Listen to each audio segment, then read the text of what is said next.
Kristen, let me start with you just to get the latest from the White House. We played those comments from Antony Blinken about where things stand right now in terms of how the U.S. is going to involve itself or not.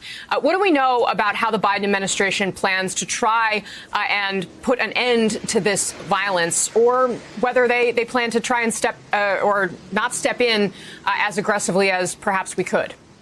Well, White House Press Secretary Casey Jen Psaki just wrapped up her briefing, and she was pressed on this a number of times. And she reiterated what we have heard from this administration, which is that the U.S. stands by Israel's right to defend itself, what you just heard from the Secretary of State. And of course, we know that President Biden had high-level meetings throughout the weekend. He was in the Oval Office on Saturday, for example. He had calls with Prime Minister Netanyahu as well as Mahmoud Abbas.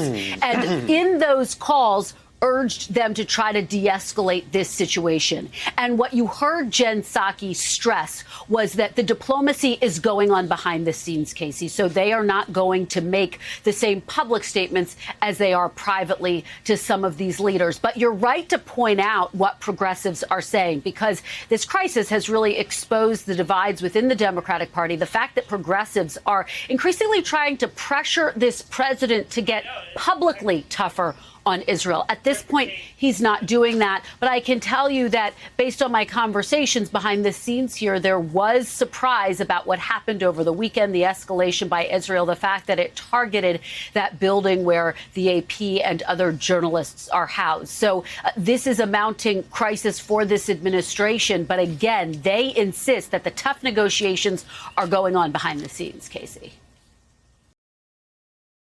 Hey, thanks for watching our YouTube channel. You should know that you can follow today's top stories and breaking news and catch up on your favorite MSNBC shows all in one place. Download the NBC News app today.